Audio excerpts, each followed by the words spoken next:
The easiest way to be number one in a market is to create a new market inside of an existing market that you can own.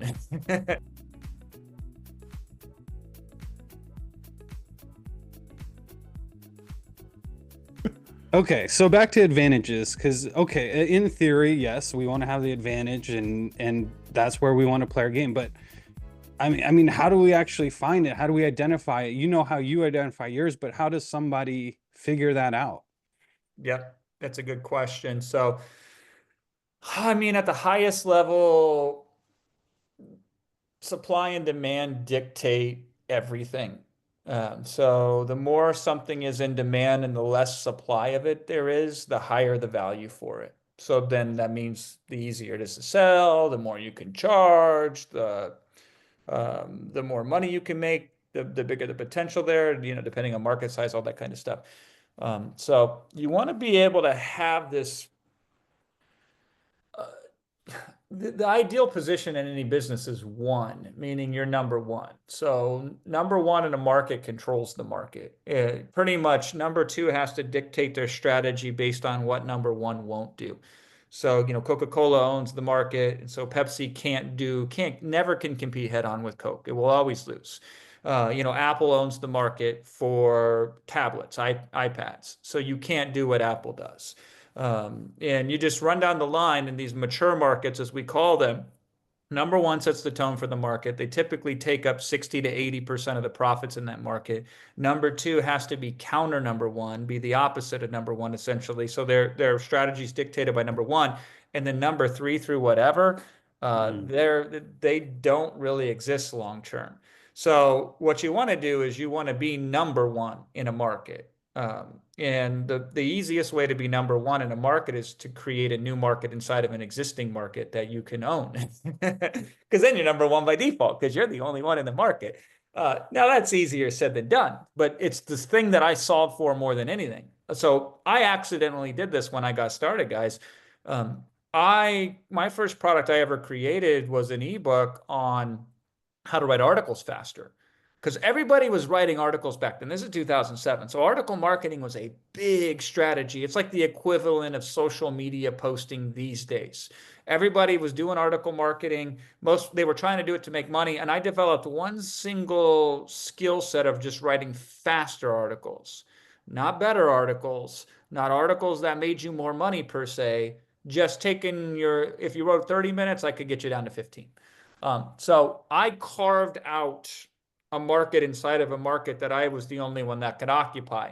Now, that is my supply. Is there a demand for it? Mm. And that's always the wild card. You don't know if there is or isn't.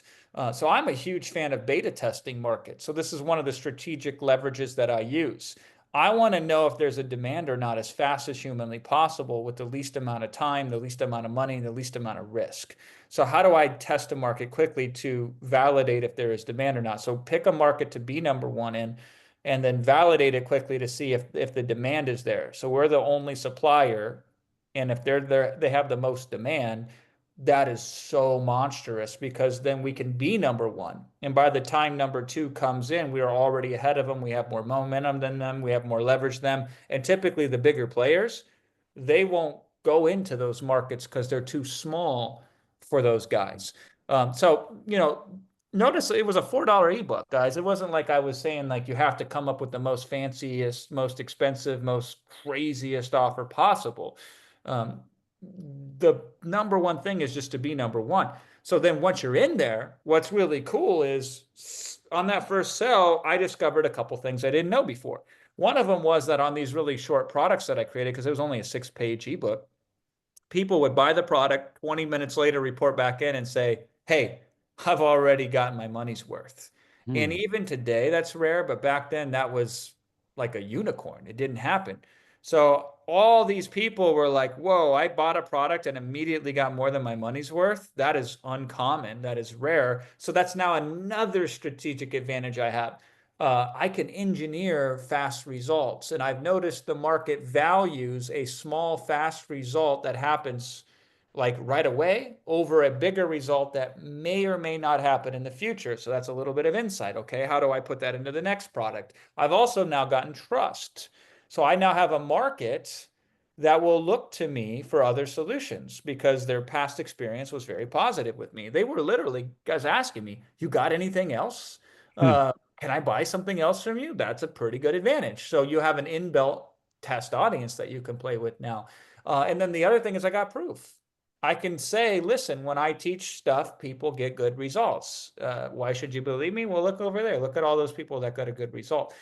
So that was a additional leverage point that I had accomplished by launching something like that.